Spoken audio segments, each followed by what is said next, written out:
ARTN լուրերի հովանավորն է FIBI ընկերությունը։ Շարունակում ենք ծրագիրը բարեկամների եւ արդեն մեզ է միացել վերլուծաբան Արմեն Չիբուխչյանը, բարի երեկո Արմեն։ Արմեն, սկսենք ֆուտբոլից, տոմսերը 2 միլիոն արդեն վաճառվել են աշխարհի առաջնության տոմսերը, որ մի մասը Լոս Անջելեսում է։ Ուրեմն ամենաէժանը $60 էր, ամենաթանկը 16000, թե ինչ նման մի բան էր։ Հիմա ամենաթանկը չեն կարող առնել, բայց ամենաէժանն էլ երևի չի արժի։ Միգուցե մի $100 տոմս առեն գնանք նայենք Արմեն։ Արժի, գիտեք, արժի։ Երբևէ եղել ես։ Ոչ, ես էլ չեմ եղել աշխարհի առաջնա ոչ մի խաղի այդքան որ սիրում եմ ֆուտբոլ, Կարելի նայել ինչ խաղեր կան, բայց պիտի ուշացնենք, աչքից հիմա պետք է առնենք, որ կարողանանք առնել։ Գոնե $100 չի առնենք, թե չէ այդտեսին որտեղ ենք նստած։ Դե այդ $100 պետք է, էդ էլ ինձ թվում է ամենածերի վերևները տենց են որ հավանաբար Եվ ֆուտբոլիստները էս կան։ Հերադիտակով դինա այս բան։ Բայց գոնե թորներից կասենք որ եղել ենք, չէ՞, հա։ Ես օլիմպիադան էլ ասա այստեղ լինելու շատ հետաքրքիր է, կարելի է այդտեղ էլ տենց։ Լավ, կանք Հայաստանի։ Հատկապես բասկետբոլի կարելի է գնալ օլիմպիադան։ Այո, որ հայերը կարող է չեմպիոն դառնան բասկետբոլ։ Ապայանը։ Գիտես թիմային խաղերից մենք ինչքան շատ ուժեղ ենք։ Ինչ է կատարվում Հայաստանում Արմեն։ Սպասելի է նման որը արագ, այս որ եպիսկոպոսները ստորագրեցին պահանջելով։ Դե ես կանխատեսել էի, հիշում եք, ես ասացի, որ այս բանը որ գցվեց այդ արշակի, մենք զուրկացը միասին էինք, երբ որ ասացի, որ հիմա բոլորը արդեն վախեցան, իրանք հասկացան, որ իրանք վրա էլ կա եւ պետք է արդեն իրար գա։ Բայց ես էլ այդ գուշակությունները անում, որ ասում են ինչերա դուրս գալու, որ դե կոմպրոմատներ։ Երկ փեղվի եկեղեցի։ Ասում եթե կոմպրոմատ ունեն, այս ամեն ինչը պետք չի խաղա, ուրեմն ինչ որ բան կա, բայց դե գիտեք ինչ, դե խնդիրը գիտեք որ ես իրականում այս process-ի շատ ծամծմելը վնասում է, ես դրա համար հիմա շատ չեմ անդրադառնում։ Գիտեք ինչ է որ սա հարցակվել ենք, ասենք ինչ որ մի բանի վրա տենց այն էլ հայ առաքելական եկեղեցու, ինչքան էլ անձերն են, ինչքան էլ մենք ենք եկեղեցին, բայց ես կարծում եմ որ հատկապես որ կողքից էլ նայում են մեզ մի քիչ ես մտահոգ եմ այդ թեմայով որ ինչ ունես մտահոգվել։ Չէ, նկատի ունեմ այսինքն անարդար ոչ մի բան տեղի չունենում։ Խոսքը անարդարի մասին չի, խոսքը մեր ռեպուտացիայի մասին է, մենք ամբողջ աշխարհին ասում ենք մեր էս մի եպիսկոպոսը սենց է, մեր եկեղեցին սենց է, մենք սենց է, մի քիչ օրինակ Բրիտանիայից վերջերս Բրիտանիայի նախարարը ասեց մենք ուշադիր հետևում ենք, թող հետևեն, մենք էլ իրենց ենք ուշադիր հետևում։ Իմ սկզբանե առաջին օրվանից իմ ասածն է, որ այս հարցը պետքա սուսուփուս լուծվի։ Կոմպրոմատները կան, կանչում եք, լուծում եք այս հարցերը։ Արմեն, ինչու են թաքցնելու։ Եթե իրոք այդպիսի բան կա, որ եկեղեցին պիտի ամաչի, թող ամբողջ մենք էլ իմանանք, ժողովուրդն էլ ամբողջ աշխարհը թող իմանա։ Բացատրեմ ինչի մասին է խոսքը, այո, ինչ որ բաներ կարելի է ասել, ինչ որ էպիզոդիկ, բայց պետք է արագ, կետային, շատ արագ լուծել, ինչու որտեղ տեսեք, հիմա այսօր օրինակ նավասարտը բանը, ասենք ովքեր են ասում, ասուդիկտո, չէ՞, որ ասում է, չէ՞, ռուսկասի դատավորները ովքեր են, ասենք Բենթլի մակարոնով նավասարտ arczepiskopos Կոջոյանը, ուրեմն Առաքել Քարամյանը, Կոտայքի թեմի առաջնորդ, աշխարհի կանոնը Էլբեկ, իսկ մենք հիշում ենք, որ ԱԱՑ պետ ունեինք, Արգիշտի, Էլբեկի, Քարամյանը, դեպի տարբերություն։ Հենց այդ ոչ, այսինքն հարցը այն է, որ մենք մեծ հաշվով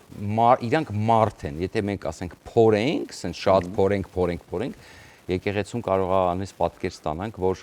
եւ այլն, հա։ Եվ եթե այդպես է պատկերը, եթե դա իրականա, թող ստանանք այդ պատկերը, ինչու՞ չստանանք։ Չէ, պետության խնդիրը։ Արմեն, մենք արդեն դարերով թաքցրել ենք, թե ինչա կատարում մեր եկեղեցին։ Նույն սկզբունքից, որը վայ ամոթ է, վայ մեր եկեղեցին է, բայց որ տեսնում ենք ինչա կատարվում, հիմա ժամանակը չի, որ այդ սաղ ջրերից դուրս գա ու մարդիկ տեսնեն իրական պատկերը տեսնեն։ Դուրս եկած էր, բոլորն էլ իրականում իրանց մեջ գիտեն, հարցը հետեւյալն է։ Պետք է սա այն ձևով արվի, որպեսզի մեր երկրի ռեպուտացիային Այդ ձևով էլ արվում ամենալավ մակարդակով արվում, այսինքն ոչ մի անձնական վիրավորանք չի հասցվում, ոչ մեկին անտեղի չեն ձերբակալում, էլ ոնց անեն։ Ես բան չունեմ ասելու։ Հիմա իրենք դիմումը գրեցին, ես իմ կարծիքը ասացի, դուք ձեր կարծիքը չկա, այո։ Ընդհանրապես խնդիր չունեմ, ես իմ մտահոգությունը, ես հայտնի, դա մտահոգություն է, որ ես հայտնեցի,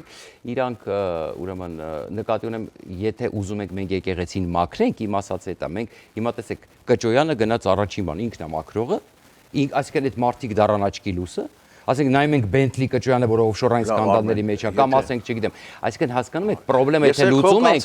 խնդրեմը պետք է լուծել, լուծել խնդրեմը, ուրեմն պիտի բոլորին մաքրեն զրոյից սկսեն։ Չի հնարավոր չի տենց։ Եթե արվում է, հիմա ես սենց եմ պատկերացնում, եթե արվում է ուզում եք մաքրենք, ուրեմն այնտեղ այնքան մարդ պետք է լքի։ Դե կամած, քո ասածին մի անգամից որ անեն կարող է տակից դուրս չգա։ Հիմա ինչի եմ ասում, դրա համար ես ընդհանրապես Գոնե այդ այնքան երկարեց այս թեման, որ ասենք հա ինձ մտահոգեց։ Դու գիտես որ KGB-ի հետ են կապված, փողերը լվացման, բա պետք է մաքրվի, Արմեն, էլստեր ինչ երկրորդ։ Բայց հիմա տեսեք, մաքրողները, այդ եմ ասում, այսօր եկան մաքրողները, լրագրողը հարցը տալի, ասում է, օրինակ ասում է, այդ մարդիկ որ եկել են, ասում է, այդ մարդիկ որ տենց բոլորին ողջունում ես, ասում է, նրանց մեջ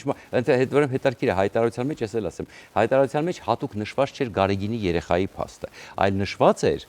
բանի, Արշակի, այո,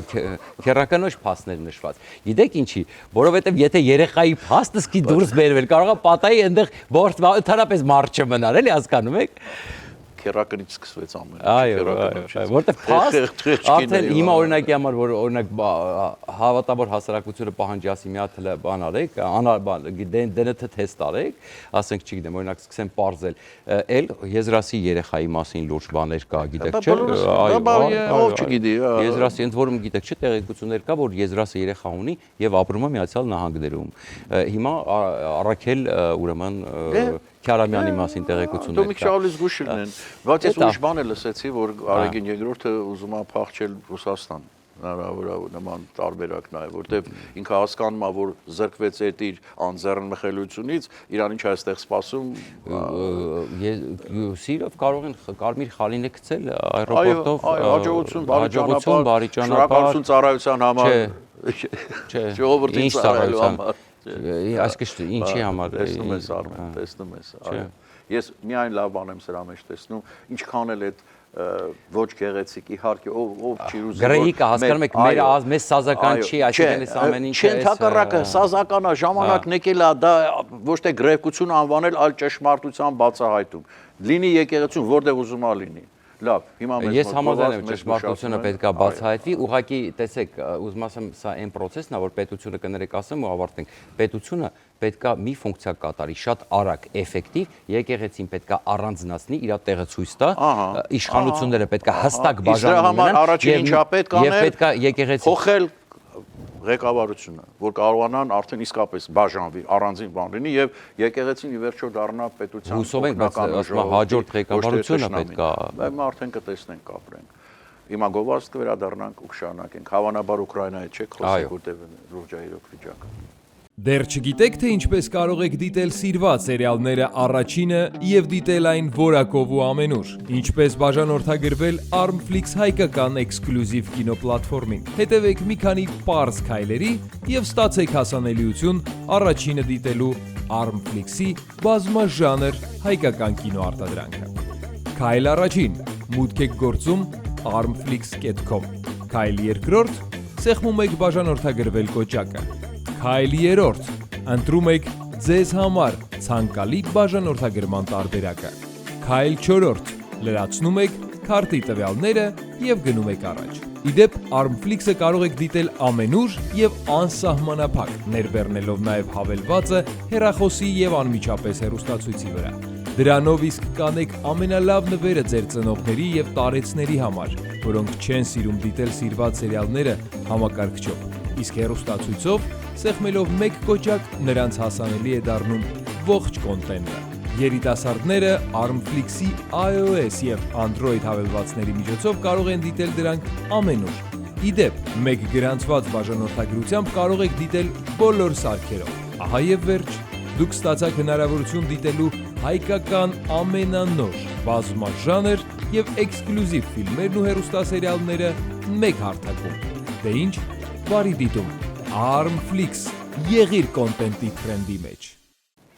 Շարունակում ենք տոնական ծրագիրը եւ զրույցը վերլուծաբան Արմեն Չիբուխյանի հետ։ Արմեն, ինչ կա Ուկրաինա, Ռուսաստան այդ խաղաղության պայմանագրի հետ կապված։ Դե, գիտեք, զարգացումները գնաց այնպես, Վիտկոֆի մասին երեք խոսեցինք, ամբողջ շաբաթ խոսել ենք, հաջորդ շաբաթ պետք է Վիտկոֆը գնա Ռուսաստան Պուտինի հետ բանակցելու եւ հետաքրքրական մի բան կա, որ Լավրովը հետ հարցազրույց տվեց եւ անդրադարձավ, չգիտես ինչի, մեկ ժամանակ հարցազրույցի 40 րոպե Ֆրանսիային էր նվիրված Մակրոնին ստորացնելու, այսպես վիրավորելու, Շարլ դե Գոլով, միջև Փարիզ գնալով, ռուսական, գիտեք, սովետական զորքերով, 2 անգամ ասես մենք Փարիզում եղել ենք, մեկը գիտեք Նապոլեոնի ժամանակ, մեկը Հիտլերի ժամանակ, հա, տենց իրանք տեսել ես այդ կադրերը Հիտլերը, որ բանի առաջ Էֆելյան աշտարակի բանում քայլում ասենց նայելով հպարտը։ Այո։ Տեսեք, հարցը հետեւյալն է, որ ինքը խոսեց, որ Եվրոպա, այսինքն ամբողջ թարախն ու թույնը ուղղված էր Եվրոպային, եւ ասեց ինքը վստահ չի, որ process-ը սպասում են ինչ որ առաջարկների, սպասում են զարգացումների, ոչ մի հստակ բան չասեց, բայց սկսել մեղադրել Եվրոպային, որ Եվրոպան այսպես սատարում է Ուկրաինային ամեն ինչով։ Հիմա տեսեք ինչն է խնդրեմը։ Եվրոպացիք շատ ուժեղ զենք ունեն։ Եվրոպացիները կարող են իրենցով արագ որոշել եւ այդ 160 միլիարդ էին նախատեսել սառեցված ակտիվներից եւ այդ 160 միլիարդի հարցը լուծեն փոխանցեն Ուկրաինային։ Անուն մինչեւ շարունակել, բայց մենք հասկացանք, չէ, որ Եվրոմիությունը չի կարող արագ ոչ մի որոշում կայացնել։ Ցավոք սրտի։ Մինչեւ հավաքվում են, մինչեւ սիմպոզիում են անում, մինչեւ էս են անում։ Չէ, այնտեղ Եվրոկլիրայի, կարծում Եվրոկլիրա կոչվում է, ովքեր այդ ակտիվները ինքը կազմակերպության, որը պատասխանատու է այդ ակտիվների համար, այդ հեշտ process չի, Բելգիայի կառավարությունը պետք է կպնի այդ գործին, պետք է երաշխիքներ տրվի, պետք է այնպես իրավիճակ ստեղծի, որ վստահաբար, եթե մարդ ես, հետո այնպես պետք հետագայում իրավական առումով հետագայում պետք լինի վերադարձնել, այդ գումարները պետք է ինչ-որ միտեղից արդեն ռեսուրսները նշված լինի, որ կարողանա հակառակ դեպքում Բելգիա ոչ մեկ չի վստահի, ոչ մեկ այդ ընկերությանը չի տա ակտիվներ եւ այսպես շարունակ, որտեղ այդտեղ մենակ ռուսական ակտիվներ չեն, այդտեղ չգիտեմ հարյուրավոր երևի ակտիվներ ու միլիարդ, ինչ տրիլիոնավոր դոլարներ կարող են լինել, եթե միշտ չգիտեմ, եթե մենակ Ռուսաստանին այդքան տրիլիոնավոր դոլարներ կարող են լինել։ Դրա համար ռեպուտացիայի հարց է, իրենք դրա համար մտահոգ են։ Ինչն է հարցը։ Տեսեք, ուրեմն եթե եվրոպացիները հիմա այդ 160 միլիարդը կարողացան տան, իսկ հիմա իրանք նաև դիտարկում են տարբերակ, որ եթե հանկարծ սառեցված ակտիվները չլինի, պետք է Ուկրաինային լրջագույն օգնություն։ Տեսեք, այս հեքիաթները, որ Ուկրաինան էլ չի կարող կռվի եւ այլն, հիմա նկատեք զուգահեռաբար ինչքան ապատեղեկատվություն է տարածվում։ Ուրեմն համ գեներալ Ջեք Քեյնը խոսեց այդ մասին, էլի, որ պատերազմի ինստիտուտի բանն է։ Տեսեք, բոլորը եվրոպացիները ասում են, այդպիսի բան չկա, դա սուտ տեղեկություն է, որ իբր թե ուկրաինացիները էլ չեն կարող, դա մոսկովյան հատուկ օպերացիա է, այս ամեն ինչի շուրջ հատուկ Թրամփն է կապել այդ օպերացիային, չգիտես ինչի իր ծրագիրը առաջ տանելու համար եւ այսպես շարունակ։ Մի մոմենտ ասում էր Ուկրաինան կարահաղթի, հիմա նորից տեսեք խաղակարգ չունի։